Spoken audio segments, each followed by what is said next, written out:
L'objectif de cette vidéo est de présenter les différents éléments de l'interface d'AlgoTouch. Sur cet écran, nous avons lancé AlgoTouch avec un programme déjà chargé. Les principaux éléments d'AlgoTouch sont en haut, un menu qui permet des opérations avancées.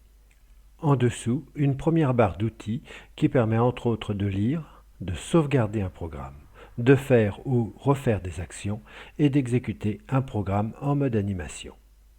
En dessous, nous avons le plus important, l'espace de travail. Sur celui-ci, nous avons des programmes, des macros en AlgoTouch, qui sont figurés par un rectangle à fond gris et identifiés par un nom. Le code de la macro courante est sur la droite. Des variables, un carré bleu avec un nom et une valeur. Des constantes, un carré rouge avec une valeur.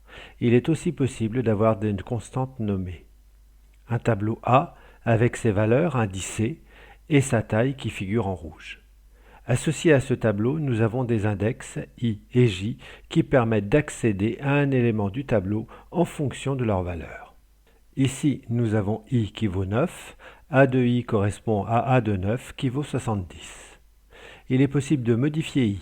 La décrémentation s'effectue en partant du fond de l'espace de travail, de la droite vers la gauche et en s'arrêtant sur I.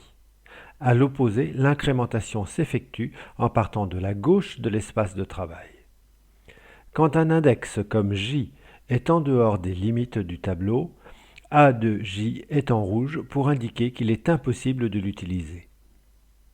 Un clavier et un écran pour effectuer les entrées-sorties, une poubelle pour supprimer les éléments de l'espace de travail. Sur la gauche, en colonne, nous avons des boutons pour ajouter des éléments sur l'espace de travail. Des variables, des constantes, des tableaux, des index, des macros et des opérateurs pour comparer ou calculer.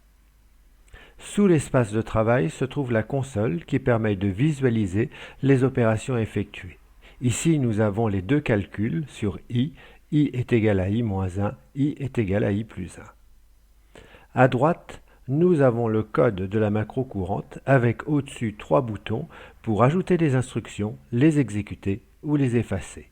Nous pouvons aussi choisir le langage de programmation, soit AGT, le langage d'AlgoTouch, Python, C, C++ ou Java. Dans cette vidéo, nous avons présenté les différents éléments d'AlgoTouch. Dans une prochaine vidéo, nous montrerons comment réaliser un programme contenant une boucle.